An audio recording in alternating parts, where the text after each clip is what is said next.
18 horas. Notícias de Manaus, Amazonas, Brasil e do mundo. Agora na Mix. Agora 6 horas, 1 minuto em Manaus. Boa noite pra você na sintonia certa no melhor Mix do Brasil. Começando mais uma edição do 18 horas. Eu e ela, Karime Leão. Oi, Tudo Carlão. bem, Karime? Tudo bem? Boa noite. Muito boa noite pra você sintonizado aqui em 100,7. Boa noite pra você que nos acompanha nas redes sociais, ao vivo, no @18 horas news, no YouTube, também no Instagram. Boa noite, gente. Estamos juntos a partir de agora até às 7 da noite aqui no 18 horas. Agora conferindo os destaques do programa 18 horas de hoje. A Agência Nacional de Vigilância Sanitária volta a tornar obrigatório o uso de máscaras dentro de avião e nos aeroportos de todo o Brasil. Depois de 20 dias, o presidente Jair Bolsonaro voltou a trabalhar no Palácio do Planalto. Estudo revela que no Amazonas, homens negros têm 2 vezes mais chances de serem assassinados do que os brancos. Copa do Mundo, as zebras do dia e a expectativa da estreia da seleção brasileira.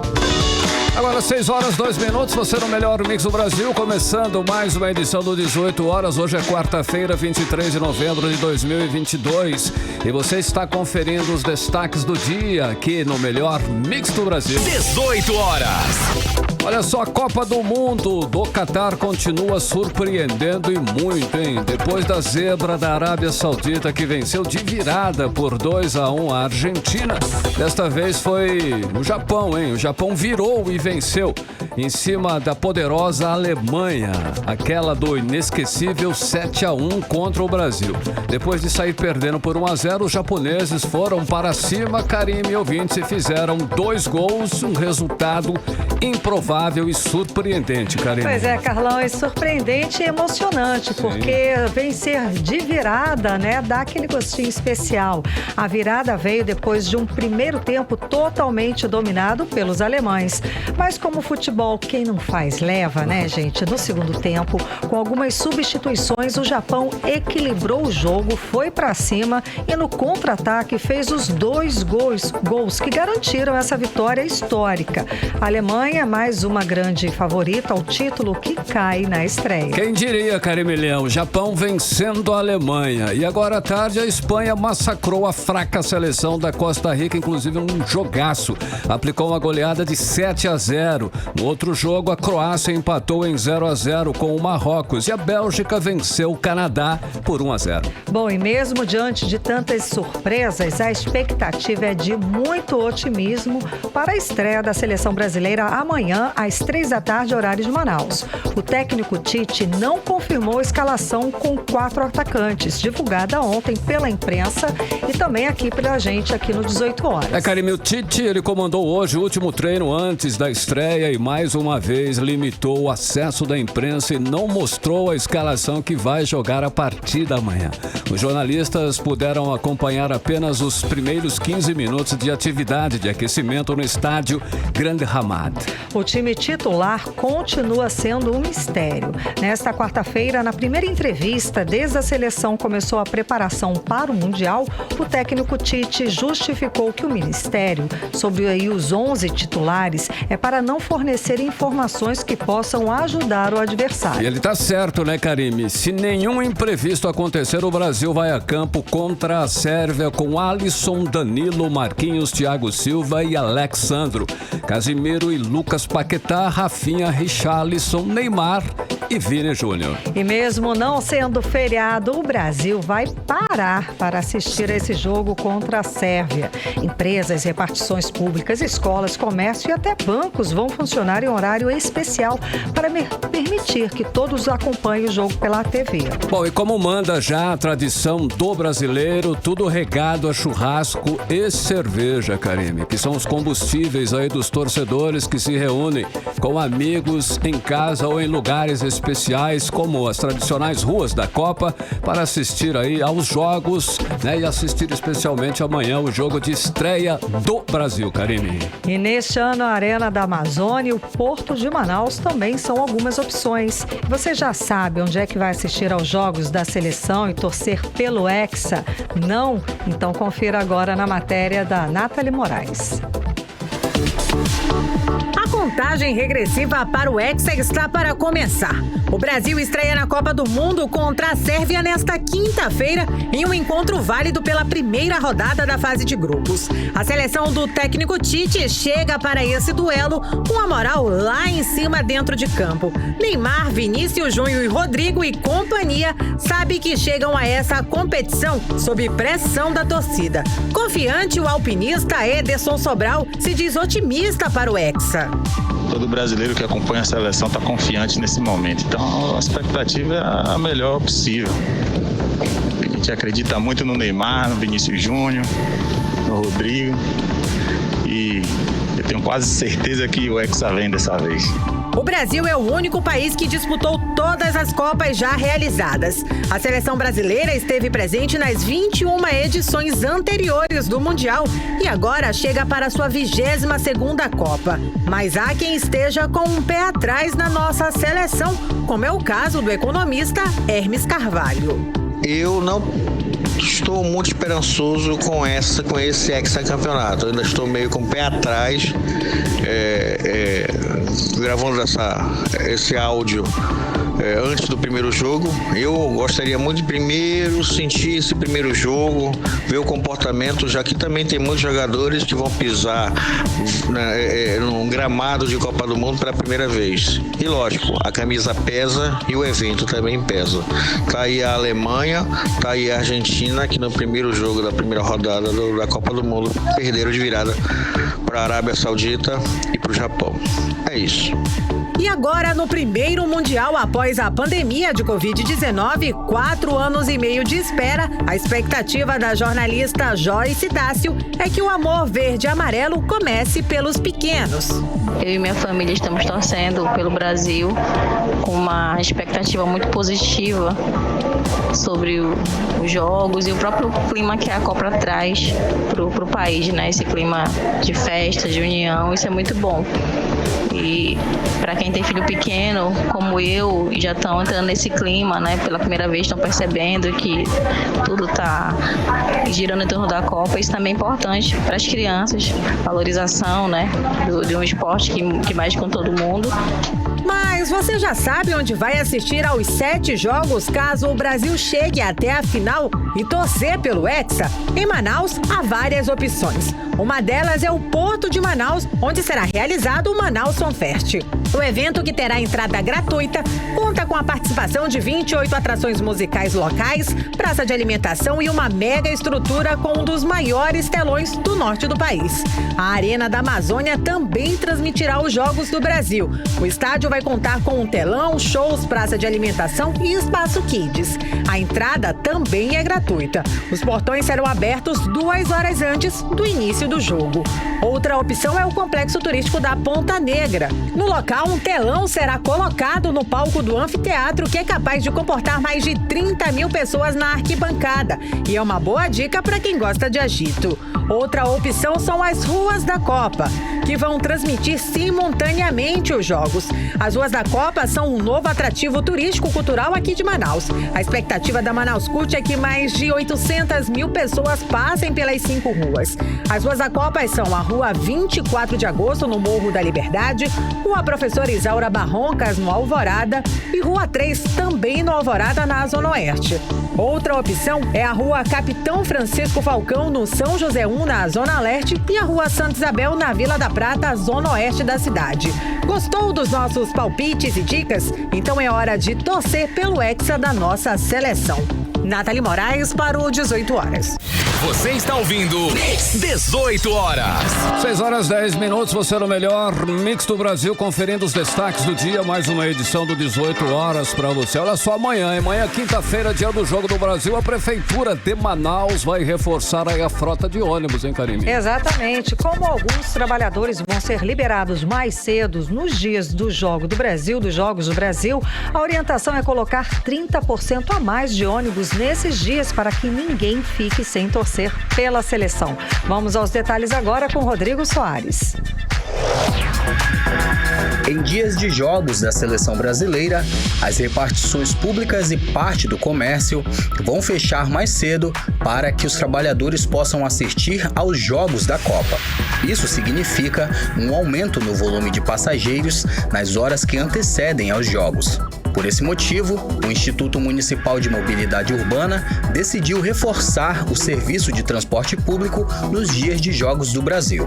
O reforço da frota de ônibus em Manaus vai começar sempre 2 horas antes do início dos jogos e no final da partida, os ônibus a mais voltam a circular para garantir o transporte dos torcedores a seus destinos.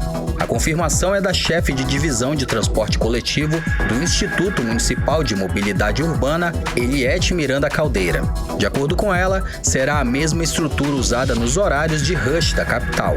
A programação de frota para o dia dos jogos, que a gente fala no reforço, é o reforço que já existe nos dias úteis, né? Que a gente coloca sempre nos horários de pico da manhã e da tarde. Só que o reforço do horário da tarde, ele vai ser antecipado antes do horário dos jogos, porque várias repartições públicas, escolas, elas vão encerrar o expediente antes desse horário. Então a gente vai fazer esse reforço para que atenda essa demanda que vai ser antecipada. E após esse horário, as linhas vão operar normalmente, depois dos jogos da seleção. No total, nos dias de jogos da seleção, o Instituto de Mobilidade Urbana vai reforçar a frota de ônibus em 30% na capital para permitir o deslocamento de usuários. Além disso, vai atuar para facilitar o fluxo de veículos na Arena da Amazônia e nas ruas da Copa, habilitadas pela Prefeitura para a transmissão dos jogos. Agentes de trânsito vão monitorar as vias principais, próximas às ruas 24 de agosto, no bairro Morro da Liberdade, Rua Professora Isaura Barroncas, no Alvorada, Rua 3, também no Alvorada, Rua Capitão Francisco Galvão, no São José 1 e Rua Santa Isabel, no bairro Vila da Prata.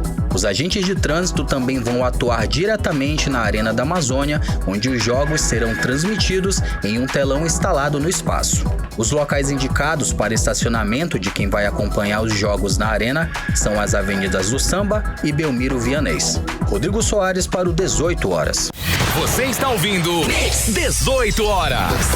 Olha, o comércio do centro de Manaus e os shoppings vão abrir normalmente nos dias de jogos da seleção brasileira na Copa do Catar. Nessa primeira fase, nos 3 jogos, a orientação da Federação do Comércio é de que as empresas suspendam as atividades 30 minutos antes do início das partidas e que elas sejam retomadas 30 minutos após o término do jogo.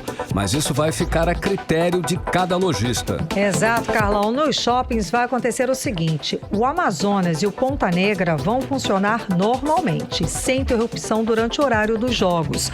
Já nos shoppings Via Norte, Manauara, Manaus Plaza, Milênio, São José e Sumaúma, os lojistas podem optar em suspender as atividades 30 minutos antes do jogo e retornar 30 minutos após os jogos. Mix.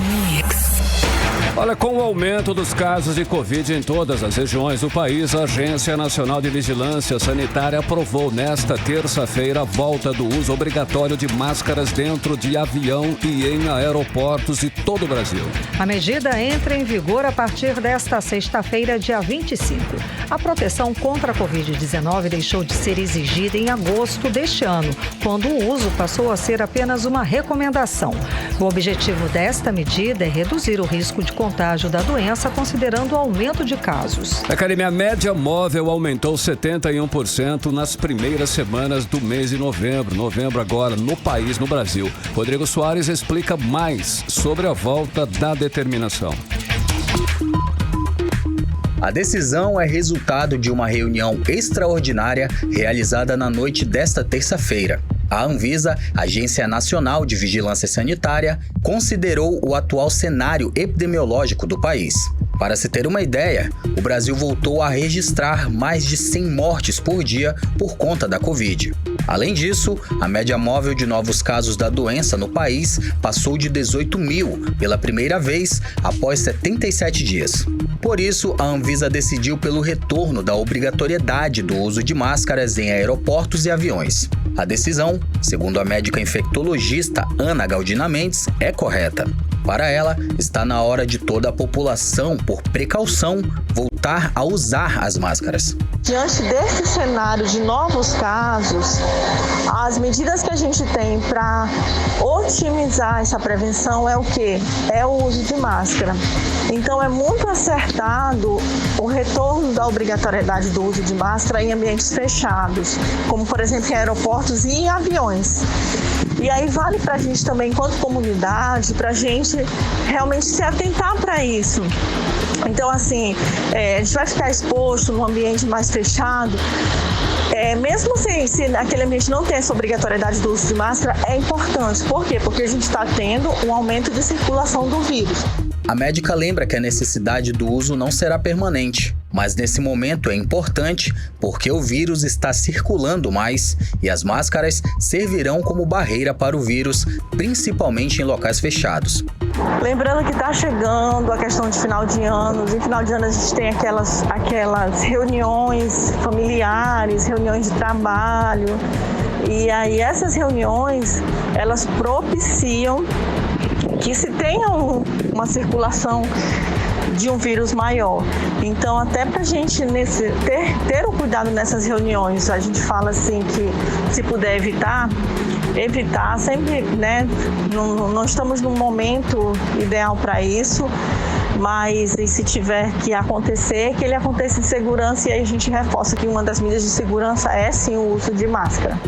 Em agosto deste ano, o uso de máscaras deixou de ser obrigatório em aviões e aeroportos do Brasil.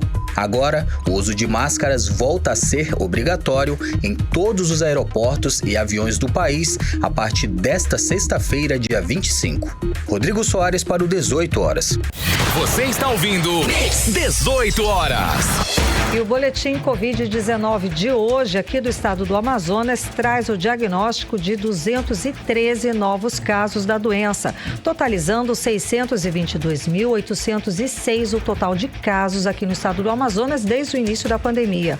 O boletim também traz a confirmação de 2 mortes e totaliza 14.387 mortes pela Covid-19 aqui no estado do Amazonas desde o início da pandemia.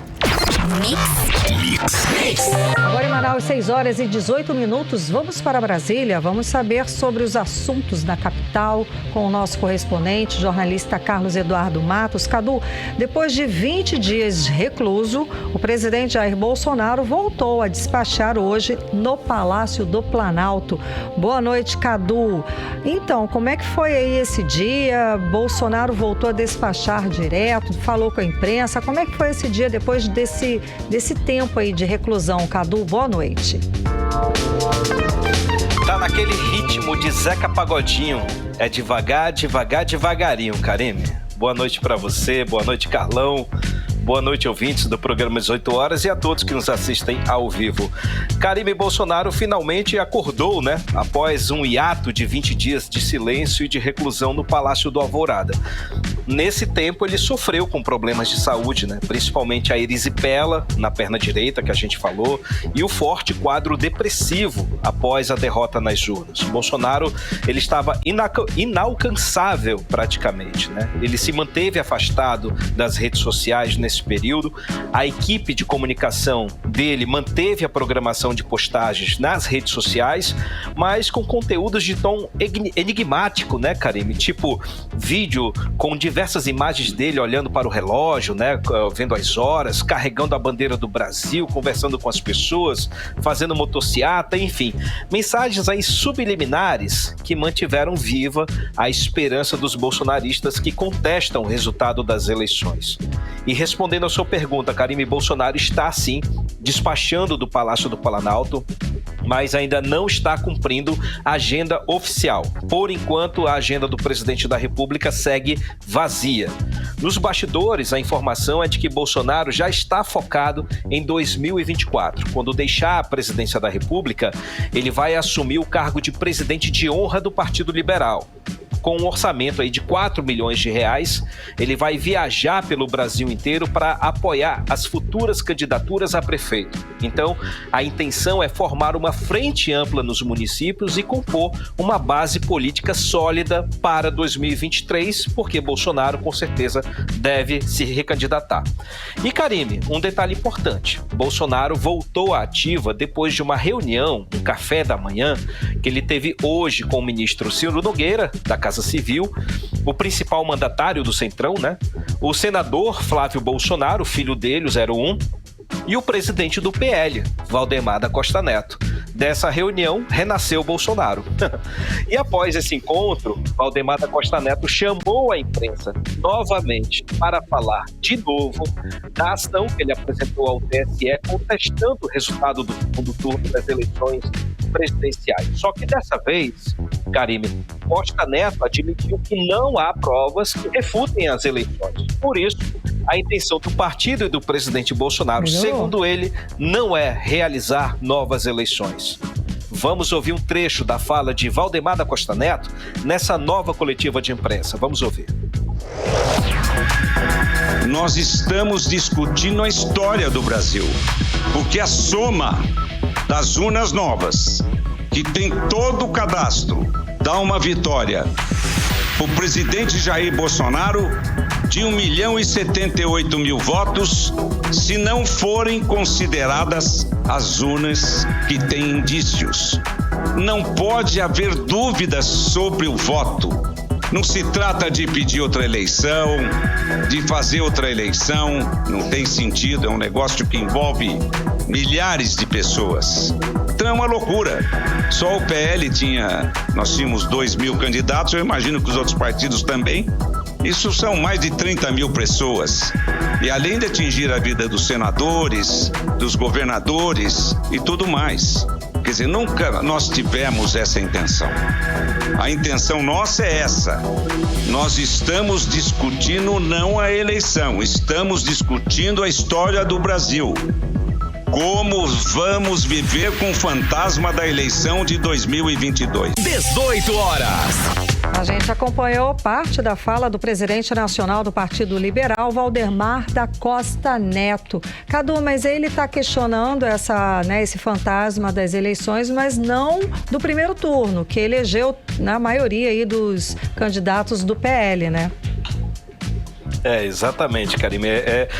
Essa fala dele foi um recuo estratégico, depois daquele checkmate de ontem do ministro Alexandre de Moraes, que exigiu que o PL peça também, ao pedir o cancelamento do segundo turno das eleições, peça também o cancelamento do primeiro turno das eleições, porque o PL se deu muito bem no primeiro turno. Se pedir, vai perder também todo o capital político que conseguiu nesse primeiro turno. Foi muita gente que o PL conseguiu abarcar, conseguiu eleger dentro do bolsonarismo. E dessa forma o PL sairia perdendo bastante. Então, Valdemar da Costa Neto, bastante acuado, resolveu refazer o discurso, recalcular a rota para tentar sair pela tangente. No final, foi mais do mesmo, né? E como a gente disse ontem, Karime, o presidente do PL é um dos fiadores das ideias golpistas do presidente Bolsonaro e de seus apoiadores, que com relação à intervenção federal, com relação a uma possível ruptura democrática. Mas, como diz Ciro Gomes, macaco velho não pula em galho seco. Costa Neto vem pulando fora do barco bem devagarinho também, porque senão sobra para ele. Agora, outro fato que chamou a atenção hoje, Karime, foi uma declaração do vice-presidente Hamilton Mourão sobre Bolsonaro cumprir com a sua obrigação de passar a faixa presidencial para Lula, sem ódio, sem rancor. Vamos ouvir a fala dele durante uma palestra lá em Portugal. Vamos ouvir. Vamos entender o seguinte, né? Eu já declarei isso à imprensa brasileira, é importante que todos compreendam. Na minha visão, né, o presidente deveria passar a faixa, porque é uma questão de presidente para presidente, independente do processo, independente de gostar ou não da pessoa. É uma questão institucional. Eu não sou presidente, Se por acaso o presidente renunciasse ao cargo e eu me tornasse presidente, eu teria essa responsabilidade. Hoje eu não tenho essa responsabilidade. Então eu não posso, se por acaso o presidente Bolsonaro não for, eu vestir aquela faixa, retirá-la e entregar ao presidente Lula, que foi o eleito. Né? Eu teria que dobrá-la e entregar bonitinho, dobradinho. Então, para isso, né, qualquer pessoa que foi escalada pode fazer. Porque o momento é um momento de júbilo da chapa que foi eleita. 18 horas. A gente acompanhou a fala sensata do vice-presidente da República, o general Hamilton Mourão, a respeito dessa cerimônia da passagem de faixa de um presidente eleito para o outro que deixa o cargo, né, Cadu? Exatamente, Karime. O general Mourão tem sido um dos poucos sensatos desse governo, né? E ele fala isso sobre relação àqueles rumores, inclusive a gente falou sobre esse assunto aqui, de que ele seria o responsável por futuramente passar a faixa de presidencial para Lula no dia da posse. Então o recado dele foi claro: segura Bolsonaro que o filho é teu, essa responsabilidade é sua. Karime e Carlão. Ricardo, olha só, hoje foi... Como é que foi hoje, né, na realidade, o trabalho da equipe de transição? Tivemos reuniões, né, da equipe técnica da saúde sobre a compra das vacinas. Como é que foi? O que você tem sobre o trabalho dessa equipe de transição agora? Isso mesmo, Carlão. Na verdade, os 31 grupos técnicos da transição de governo já estão trabalhando, se mobilizando, reunindo com representantes do atual governo, buscando informações para se criar um atual cenário, né? E também buscar um diagnóstico. Importante dizer, Carlão, que esses 31 grupos não são futuros ministérios. Cada grupo vai discutir o mérito de seus temas. E com todos os dados em mãos, no fim do ano, o presidente eleito Lula é que vai montar a estrutura dos ministérios do governo do PT. Importante ficar claro isso. Hoje teve reunião com o Ministério da Saúde e com a Anvisa, e entre diversas pautas foi discutida a compra de vacinas. Um relatório do Tribunal de Contas da União, Carlão, aponta que o atual governo não vem trabalhando para completar a cobertura vacinal contra a Covid-19. E que o Ministério da Saúde não tem dados específicos sobre a vacinação contra a Covid-19 em todo o país, especialmente os grupos prioritários e por faixa etária. Uma situação grave da saúde pública detectada pelo TCU.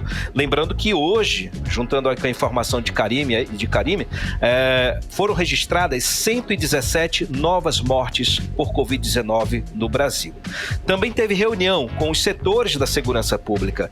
O Grupo Técnico de Justiça esteve reunido com secretários de Segurança Pública dos estados, secretários de Assuntos Penitenciários e também com comandantes das polícias militares. Inclusive o comandante da PM do Amazonas, o coronel Marcos Vinícius, participou desse encontro. E nessa reunião, Carlão, também estiveram presentes representantes das categorias das polícias Federal e da Polícia Rodoviária Federal. No que se trata da Polícia Rodoviária Federal, a situação mais grave falada aí pelo Flávio Dino, que é o coordenador do grupo da área de justiça, é que não há recursos para a operação de fim de ano nas estradas federais. Isso para agora, fim de ano. E no que se refere à Polícia Federal, a situação é bem mais grave. O coordenador dos grupos técnicos da transição, o Aloysio Mercadante, disse que a Operação Horus, que combate o narcotráfico nos rios amazônicos, corre o risco de parar de funcionar ainda esse ano por falta de recursos e de pessoal. Vamos ouvir o que disse Aloysio Mercadante. Na Amazônia, alguns rios são afluentes que entram no Brasil, é por onde entra grande parte da cocaína. O Brasil não produz, mas vários países fronteiriços são produtores reconhecidos de cocaína. Então você tem governos ali que apreendem 45, 50 ou mais toneladas de cocaína. O instrumento principal é essa fiscalização nesses afluentes, porque as estradas da Amazônia são os rios, principalmente nos grandes rios que entram dentro do país. E eles têm uma base avançada, fluvial, com tecnologia de ponta, porque o tráfico também está muito moderno tecnologicamente. Eles entram, por exemplo, com um pacote de droga imenso, submerso, com uma antena que depois eles localizam e entregam. Então, essas bases têm a tecnologia para fazer esse tipo de combate.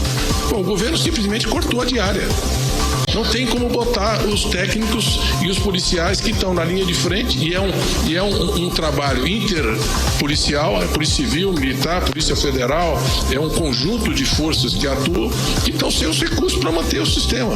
Qual é a gravidade disso? Que essa droga chega nos grandes centros urbanos, alimenta as organizações criminosas, fortalece as organizações criminosas e vai agravar no futuro o combate ao crime. 18 horas. A gente acompanhou parte do trecho do discurso do coordenador dos grupos técnicos da transição de governo, Aloysio Mercadante, a respeito desse corte de recursos do atual governo em relação principalmente a fiscalizações aqui na região amazônica, em combate, nos trabalhos em combate às drogas e todos os crimes irregulares que acontecem por aqui. E que vai faltar recursos para essas fiscalizações já para o fim deste ano, né, Cadu? Exatamente, uma situação que começa com a falta de recursos para a fiscalização e termina com homicídios, com assaltos, com outros crimes que prejudicam não só a área de segurança, como também a área de saúde, o efeito dominó. Essa é uma preocupação que chamou a atenção, fator que chamou a atenção nesse discurso de Aloysio Mercadante. Agora, são diversas situações graves que foram apontadas hoje pela equipe de transição. Também teve reunião da pasta de desenvolvimento regional, mas o relatório desse encontro ainda não foi divulgado. Amanhã, Karine, por causa do jogo da seleção brasileira, não vai ter coletiva de imprensa dos grupos de transição, só vai ter na sexta, que aí o grupo vai apresentar um diagnóstico sobre a saúde brasileira. Karine e Carlão. Obrigada pelas informações, Cadu. Boa noite, bom trabalho. Valeu, gente, um abraço, até amanhã. Tchau, tchau. Agora são 6 horas e 31 minutos, você no melhor mix do Brasil. Você está ouvindo Mix 18 horas. Olha só, um estudo em Carimilhão e o 26,7 chamado Violência Armada e Racismo do Instituto Sou da Paz revela que no Amazonas homens negros têm 2 vezes mais chances de serem assassinados do que os homens brancos. O repórter Hector Silva traz mais informações sobre essa pesquisa. Vamos acompanhar. No Amazonas, a chance de um homem negro morrer vítima de homicídio por arma de fogo é 2,2 vezes superior que um homem não negro. Isso é o que mostra o estudo Violência Armada e Racismo, o papel da arma de fogo na desigualdade racial do Instituto Sou da Paz, divulgado no último sábado, dia 19. A análise usa dados do Sistema de Informações sobre Mortalidade no período de 2012 a 2020. O estudo revela ainda que, nacionalmente, a violência armada letal é mais expressiva nas regiões metropolitanas, no caso, Manaus. Também entra nessa estatística. A coordenadora de projetos do Instituto Sou da Paz, Cristina Mene, destaca que não é apenas o número de homicídios que prejudicam negros no Brasil, mas também o acesso a direitos. A população negra tem taxas superiores em relação à população branca, basicamente, na grande maioria dos indicadores, né, sociais, como o Denis falou, essa falta de acesso a direitos, ela se reflete em indicadores piores em relação à saúde, educação, condições de habitação, saneamento básico e também nos índices de violência, que acometem, sobretudo, a população negra do país. Tanto os homens, na grande maioria, mas também com desigualdade em relação às mulheres negras e brancas, né? E não negras, né? Brancas e de outras etnias. Então a gente tem aí uma reprodução do racismo em todas as dimensões, né, de direitos, em que a falta de acesso a esses direitos fica de forma muito mais acentuada no caso da população negra. E a mulher negra, fica aí no topo dessa desigualdade, quando você faz a comparação entre os grupos por gênero, né, homens e mulheres, e por raça. Em 2020, a taxa de homicídios por arma de fogo na região metropolitana do Amazonas foi de 48 homens negros a cada 100 mil habitantes, enquanto que para homens não negros foi de 21,8 a cada 100 mil habitantes. O relatório também apresenta a taxa de homicídios por arma de fogo de homens negros e não negros ocorridos fora de casa. No Amazonas, a cada 100 mil habitantes foram 41,6 negros e 19,1 não negros mortos em 2020 fora da residência. O relatório é público e está disponível na internet pelo site soudapaz.org. Hector Silva para 18 horas. Você está ouvindo 18 horas. Agora são 6 horas e 35 minutos, você no melhor mix do Brasil. E olha só, o Hospital Sírio-Libanês, ele divulgou no final da tarde de hoje o boletim médico sobre a saúde do ex-governador do Amazonas, Amazonino Mendes, de 83 anos. Amazonino foi internado na madrugada desta quarta-feira com quadro de diverticulite aguda, inflamação no intestino grosso e broncopneumonia. O ex-governador viajou na madrugada de hoje para São Paulo e deve ficar na capital paulista até o final do tratamento. A assessoria de Amazonino informa que o quadro dele é estável. Ele está sob os cuidados médicos lá em São Paulo, no Hospital Sírio-Libanês. 18 horas. E daqui a pouco, aqui no 18 horas, vamos falar sobre a campanha solidária Papai Noel dos Correios, que atende aos pedidos de crianças feitos nas cartinhas de Natal. É o nosso assunto em instantes. Agora são 6h36. Mix. E nós vamos conferir. Agora é o tempo e temperatura, Carmen? Exato, Tempo e temperatura para amanhã. Amanhã é quinta-feira, jogo da Seleção Brasileira e tudo. Tempo e temperatura com Carime Leão. Previsão do tempo. E segundo informações do Clima Tempo, a previsão para amanhã é de sol com muitas nuvens durante o dia, período de nublado com chuva a qualquer hora. A mínima prevista é de 23 graus. Gente, vai ser fresquinho esse jogo de estreia, pelo menos aqui para a gente, que vai torcer, tá? A máxima não deve passar dos 29 graus. As chances de chuva são de 67% e a umidade relativa do ar fica entre 56% e 99%. Olha só, e pelo segundo dia consecutivo, o nível do Rio Negro permaneceu estável em 18 metros e 39 centímetros. Um comportamento estranho para esse período do ano, uma vez que tivemos uma seca severa, hein, Karine? Exato, Carlão. E mesmo com o começo do período de cheia, com a subida do nível dos rios aqui na Amazônia, o Boletim da Defesa Civil aponta que 4 municípios seguem em situação de alerta, outros 36 em estado de atenção e, além disso, 16 municípios estão em situação de emergência, tudo ainda por causa da seca severa deste ano. 6 horas e 37 minutos. E olha só, há poucas semanas do Natal, o Papai Noel dos Correios começou a receber as cartinhas das crianças já em bicicleta, boneca, skate, álbum de figurinhas da Copa do Mundo, roupas e calçados são alguns dos presentes aí que as crianças estão pedindo na campanha Papai Noel dos Correios, hein, Carime? Carlão, são centenas de cartinhas que foram escritas por alunos matriculados até o 5º ano em escolas públicas e por crianças em situação de vulnerabilidade social com até 10 anos de idade. Mas atenção, as agências do Correios de aqui em Manaus vão receber os presentes dos padrinhos e madrinhas até o dia 15 de dezembro, como explica a repórter Nathalie Moraes. Já pensou em adotar uma criança com um presente de Natal? Que tal participar da campanha Papai Noel dos Correios com histórias que tocam o coração? Você tem a possibilidade de contribuir para um final feliz. A campanha Papai Noel dos Correios traz histórias emocionantes dos pequenos, mas também há muitos relatos emocionantes dos padrinhos e madrinhas que fazem da campanha um compromisso há mais de 30 anos.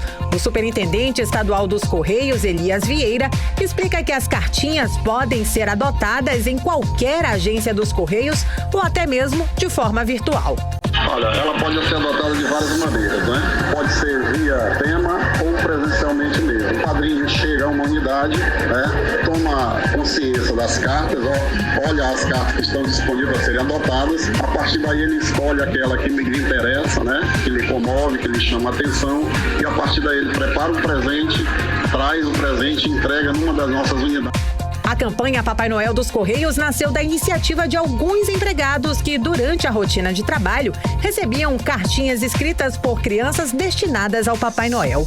Com o passar do tempo, a ação foi ganhando uma proporção dentro da empresa e acabou se transformando em um projeto corporativo dos Correios. Nas agências de Manaus, centenas de cartinhas escritas por alunos matriculados até o 5º ano em escolas públicas e por crianças em situação de vulnerabilidade social com até 10 anos de idade aguardam para serem adotadas. Os pedidos dos pequenos são dos mais variados: bonecas, calçados, materiais escolares, álbum de figurinhas da Copa do Mundo são algumas das opções. A entrega dos presentes deverá ser feita presencialmente. Eles precisam estar identificados com informações da cartinha. As agências receberão os presentes dos padrinhos e madrinhas até o dia 15 de dezembro. Toda a sociedade pode participar dessa imensa corrente de solidariedade. Todas as informações sobre a campanha do Papai Noel dos Correios estão disponíveis no site blognoel.correios.com.br. Nathalie Moraes para o 18 horas. Você está ouvindo 18 horas. 6 horas 40 minutos, você no melhor Mix do Brasil, conferindo os destaques do dia aqui no 18 horas. E você vai ficar sabendo, acontece nesta sexta e sábado a Conexão Saúde do Sesc com serviços gratuitos de saúde para a população. Esse é o nosso assunto em instantes, já aqui no 18 horas. 18 horas. Agora em Manaus, 6 horas e 40 minutos. É hora da gente saber mais sobre os bastidores da política local com a Artemisa Gadelha. Muito boa noite, Artemisa.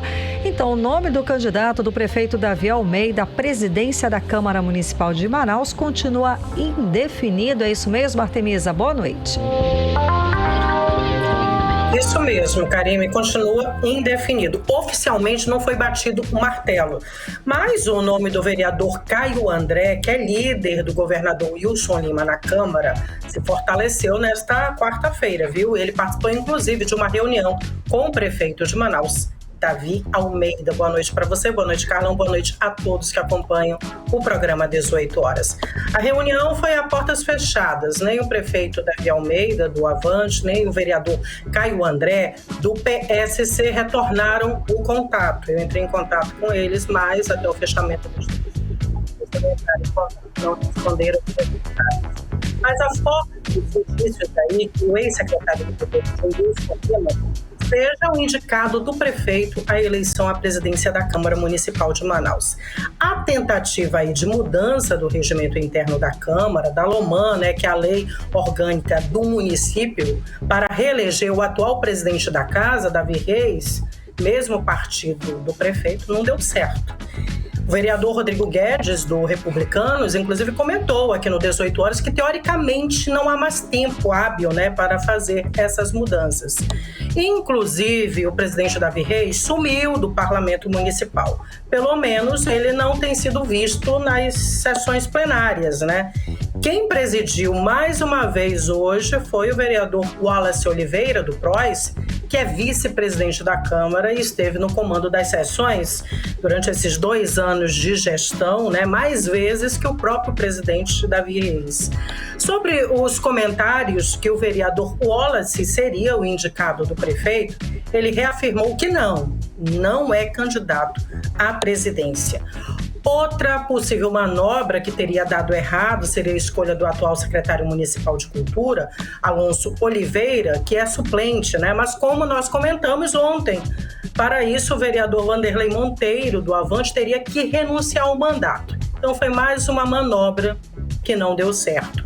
Agora, se a indicação do prefeito for realmente o vereador Caio André, dificilmente outro vereador consiga ganhar essa disputa para a presidência, porque aí o vereador Caio teria o apoio de Davi Almeida e ainda possivelmente do governador Wilson Lima, que pode estar por trás dessa indicação do prefeito. Rodrigo Guedes e Sassá da Construção Civil do PT já anunciaram a candidatura à presidência. E Omar Alins talvez possa anunciar também na próxima segunda-feira. E ainda temos como candidato Jaildo Oliveira, do PCdoB. Muita gente nessa disputa, mas ao que tudo indica, deve prevalecer a indicação do prefeito. O desfecho está quase no fim, pelo menos a gente espera, Vamos aguardar. Karime e Carlão. Artemisa, olha só, o clima fechou entre os conselheiros do Tribunal de Contas do Estado. O que aconteceu, Arte? Conta aí pra gente os detalhes. Pois é, Carlão, uma sessão de terapia com direito a desabafo, viu? A conselheira Yara Lins desabafou que havia sido destratada pelo presidente do Tribunal de Contas do Estado, Érico Desterro. E aí, a sessão perdeu um certo equilíbrio. Teve até troca de acusações, ameaças de processo. Segundo Yara, a conselheira Yara, ela teria sido, ela teria pedido vistas de um processo, e aí o presidente havia dito que o processo já havia saído e entrado de pauta várias vezes, e ela achou que foi uma grosseria da parte dele. O presidente disse que lamentava pela conselheira ter interpretado mal e que estava sendo até benevolente com os constantes pedidos, de vistas dela. Mas que se ela achasse que ele havia tratado realmente ela mal, então que ela procurasse a Corregedoria do Tribunal de Contas do Estado ou o Poder Judiciário. Bom, uma situação bastante desconfortante, inclusive para quem presenciou essa saia justa. Karime, Carlão. Artemisa, no próximo ano teremos novatos na bancada do Amazonas na Câmara Federal. Eles já estão no clima de Brasília? Como é que tá esses novos nomes da Amazônia lá em Brasília? Pois é, Karime, a expectativa é grande, principalmente para os novatos, como você disse. Eu entrei em contato com os 8 deputados eleitos. São eles Amon Mandel, do Cidadania, Capitão Alberto Neto, do PL, Saulo Viana, União Brasil, Silas Câmara, do Partido Republicanos, Átila Lins, do PSD, Sidney Leite, também do PSD, Adail Filho, Republicanos, Fausto Santos Júnior, do União Brasil. Dos 8, eu consegui conversar com 6 deputados. Primeiramente com Adail Filho, ele que é estreante no Congresso, que já foi prefeito de Coari, disse que vai primeiro conversar com os prefeitos e vereadores e também com a população para saber quais são os problemas emergenciais. Está na pauta dele, do novo deputado, os pescadores e os agricultores familiares para o crescimento da produção agrícola e pesqueira, fortalecendo aí dessa forma o produtor e o comércio local. Amon Mandel, outro estreante, disse que pretende apresentar nos primeiros meses de mandato um relatório sobre a situação ambiental no estado do Amazonas, irregularidade dos órgãos públicos e empresas que estejam patrocinando atividades ilegais no estado. Entre as prioridades da gestão dele, o combate às atividades ilegais envolvendo aí o desmatamento, o mercado de carbono e a geração de emprego e renda com a manutenção da Zona Franca de Manaus. Já Fausto Júnior comentou que nos próximos dias fará a transição para o próximo mandato. Ele disse que está se preparando por meio de cursos e está selecionando, inclusive, a equipe de assessoria para Brasília, além de interagir com os futuros parlamentares, em especial com aqueles, do partido dele, União Brasil. O objetivo é articular uma boa base para defender os interesses do Amazonas. Sidney Leite, que foi reeleito, inclusive, para o cargo de deputado federal, a expectativa dele é que o Brasil possa retomar o desenvolvimento econômico, a melhoria do ambiente de negócios e com reflexo na oportunidade de geração de emprego e renda. O deputado pretende trabalhar em projetos de políticas públicas para mudar o cenário do Amazonas em relação à linha da pobreza, que está em 44,5%, e ainda trabalhar para que ocorra uma reforma tributária e lutar pelos incentivos da Zona Franca de Manaus. Capitão Alberto Neto, do PL, disse que as metas são para dar continuidade ao trabalho feito no mandato dele. Ele já tem 3 projetos de lei aprovados na Câmara, agora ele espera que esses projetos possam ir a plenário no Senado e sigam, então, para aprovação e virem lei, Entre eles, o de defesa da Zona Franca de Manaus. Saulo Viana, deputado eleito, estreante também, já esteve em Brasília iniciando a transição do mandato para conhecer melhor o Congresso, os parlamentares, enfim, mas a equipe do deputado não entrou em mais detalhes. Eu não tive a resposta também do deputado. Não consegui falar com o deputado Átila Lins, não tive resposta, e também o deputado Silas Câmara. Karine e Carlão. Obrigada pelas informações, Artemisa Gadelha. Boa noite, bom trabalho. Para vocês também. Tchau, tchau. Tchau. Agora 6h49, você no melhor mix do Brasil. 18 horas. E daqui a pouco aqui no 18 horas, os assuntos da Copa do Mundo e a expectativa da estreia da seleção brasileira amanhã. É nosso assunto daqui a pouco. 18 horas. Olha só, o pagamento da segunda parcela do 13º salário dos servidores inativos aposentados da Prefeitura de Manaus foi antecipada para sexta, dia 25. O anúncio foi feito pelo prefeito Davi Almeida. Pelas redes sociais, ele falou, né, Carlão? E segundo ele, nesse anúncio, são praticamente 22 milhões de reais injetados na economia, já agora no mês de novembro. Para os servidores ativos, o 13º foi adiantado para o dia 14 de dezembro. Já o pagamento do salário será feito no dia 20 de dezembro. Olha só, a violência em Manaus fez mais uma vítima na noite de terça-feira. Um homem de 44 anos morreu esfaqueado durante assalto no ônibus. Terça-feira à noite, Karine. Exatamente, Carlão. É triste, né? E que esses assaltos continuam acontecendo. A vítima morreu na frente da mulher e dos filhos. A família toda estava indo ao cinema comemorar o aniversário do filho de 13 anos. Esse caso vai ser mais um número para a estatística. Segundo os dados do Sindicato das Empresas de Transporte de Passageiros do Amazonas, já foram registrados em Manaus mais de 1.600 roubos em ônibus este ano. O repórter Hector Silva traz mais informações. Acompanhe na reportagem. Um passageiro de 44 anos, identificado como José Roberto Barbosa, foi morto na noite da terça-feira, dia 22, durante um assalto dentro de um ônibus da linha 640 em Manaus. Segundo o policial militar Helder Nonato, o homem se negou a entregar o celular para os criminosos e foi atacado com uma facada no peito. Foi roubado por 4 elementos a mais de faca, e o cidadão aí que foi a vítima foi ferido com uma facada no peito, né? Que o médico falou que pegou o coração. Segundo o Sindicato das Empresas de Transporte de Passageiros do Estado do Amazonas, Sinetran, de janeiro até outubro deste ano, já foram registrados 1.663 roubos a ônibus em Manaus.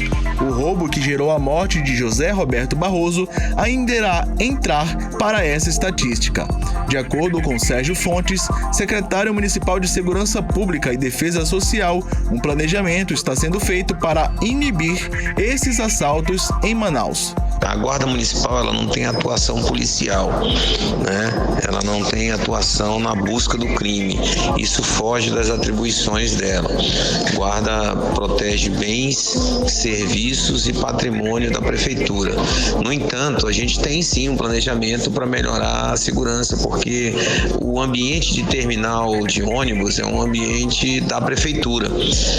A gente não pode interceder na viagem do ônibus, botar as pessoas para fora, fazer busca pessoal nos passageiros, como a PM faz, como a Civil faz, como as polícias fazem, né? A gente não tem essa atribuição, não tem essa competência, mas a gente tem um planejamento de estar presente nos terminais de ônibus, né? De maneira aleatória, além do efetivo que já está lá, a gente quer ir para lá e a gente está planejando com o IMU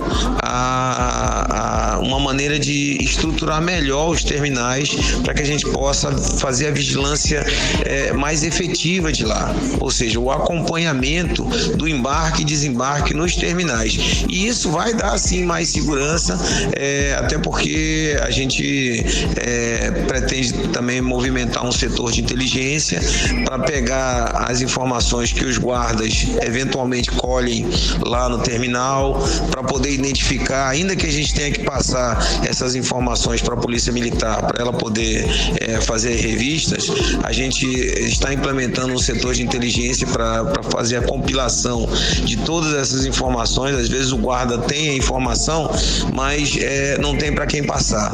Hector Silva para o 18 horas.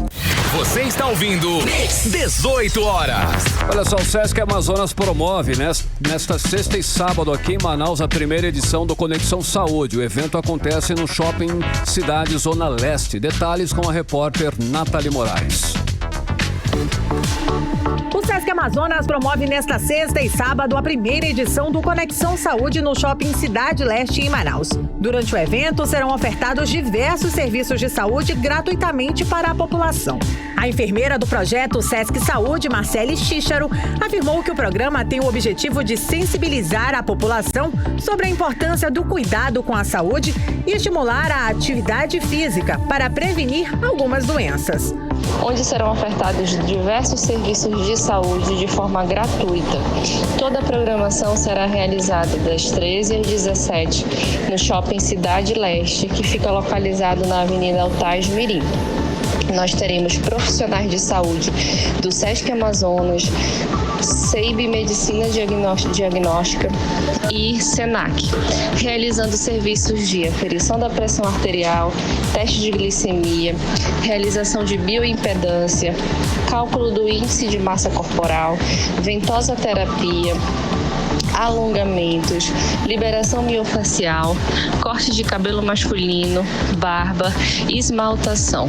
O evento contará com profissionais de saúde do Sesc Amazonas, realizando teste de glicemia, aferição da pressão arterial, biopendância, cálculo do índice de massa corporal, orientação odontológica, ventosoterapia e liberação miofacial. Em parceria com o Senac Amazonas, também serão oferecidos serviços de beleza de forma gratuita, como corte de cabelo, barba e esmaltação. Nathalie Moraes para o 18 horas. Você está ouvindo 18 horas. 18 horas. Esporte. Seguimos agora falando sobre a Copa do Mundo. Hector Silva está aqui. Conta pra gente os destaques de hoje, Hector. Boa noite. Boa noite, Karime. Boa noite, Carlão. Boa noite, ouvintes do 18 horas e da Rádio Mix Manaus. O assunto de hoje, sem dúvida, foi a expressão do nosso craque Neymar do Brasil a respeito às críticas do jornal alemão, que o classificou como arrogante por ter postado uma foto com short com 6 estrelas. Finalmente, então, o camisa 10 da seleção se falou sobre o assunto. Ele usou seu Instagram para rebater a crítica e disse que o Hexa é um objetivo, uma meta.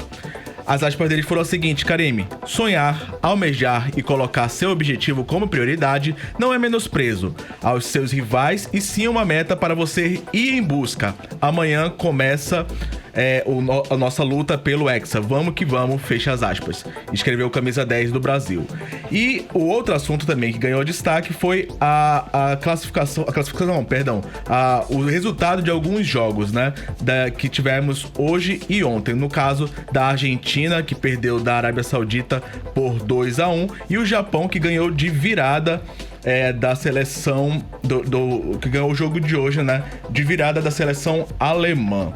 Depois dessas inesperadas derrotas da Argentina e da Alemanha, essa já está sendo chamada como a Copa das Zebras. E vale lembrar que estamos apenas no 4º dia de Mundial. Será que teremos novas zebras nos próximos dias? Karime e Carlão, vamos aguardar. Amanhã, tudo bem. Não sendo contra o Brasil, eu tô já feliz da vida. Amanhã, só da Argentina ter perdido de cara, já fiquei feliz. E olha só, com essa goleada de 7... Teve também a goleada de 7-0 da Espanha, né? Pois é. Contra a Costa Rica. A Espanha entra para uma lista com essa goleada dos maiores placares das Copas do Mundo. A maior goleada em Copas foi em 1982, quando a Hungria venceu por 10-1 El Salvador. A segunda maior goleada também é da Hungria, de 9-0 contra a Coreia do Sul. No histórico do Brasil, o maior foi aplicado contra a Suécia, quando a seleção canarinho venceu por 7-1 em 1950. E claro, não vamos esquecer da goleada de 7-1 que sofremos dos alemães, no Mineirão em 2014, quando sediamos a Copa do Mundo. E agora vamos esperar então por resultados, né? E principalmente por vários gols. A caminhada do Brasil começa amanhã, como bem lembrado, contra a Sérvia, às 15 horas, horário de Manaus. Karime, Carlão. Obrigada pelas informações. Vamos torcer, Cadu, olha, Hector Silva, perdão, Hector, só te chamo de Cadu, meu Deus do céu. Não, vamos torcer, vamos assistir aqui na redação. Nos estúdios, na redação. Nos estúdios, vamos rádio. assistir e mais tarde, amanhã, se Deus quiser, se tudo der certo, a gente vai estar aqui feliz da vida, narrando e contando como é que foi a vitória da seleção brasileira, né? Hector Silva. Valeu, até amanhã. Obrigada pelas informações, Hector. Boa noite, bom trabalho. 6h59, você no melhor Mix do Brasil. 18 horas. Seguimos direto para o editorial 18 horas. Editorial 18 horas. Agora é oficial. Todas as regiões brasileiras registraram aumento de casos de Covid-19 no início do mês de novembro. O levantamento é da Fundação Oswaldo Cruz, a Fiocruz. Atualmente, a doença representa mais de 61% de todos os casos de síndrome respiratória aguda grave no país. Rio de Janeiro, São Paulo e Paraíba foram os estados com as maiores altas. O pesquisador da Fiocruz e responsável pela pesquisa, Marcelo Gomes, voltou a defender a importância de medidas de proteção nesta fase da pandemia. Ele disse que é extremamente importante que a população retome o uso de máscaras adequadas em situações de maior exposição, ou seja, no transporte público, em locais fechados ou mal ventilados, em aglomerações e nas unidades de saúde. Além disso, estar com a vacinação em dia é fundamental para diminuir o risco de agravamento da doença. Detalhe importante: o Amazonas está entre os estados que apresentam tendência de alta de casos no curto prazo. Portanto, atenção, a pandemia não acabou e é preciso muita cautela e muita proteção. 18 horas. 7 em ponto, Karime, boa noite. Boa noite, obrigada pela companhia, um beijo e até amanhã. Continue bem, continue em 100,7 até amanhã. Você ouviu 18 horas. As notícias do Brasil e do mundo. De volta amanhã.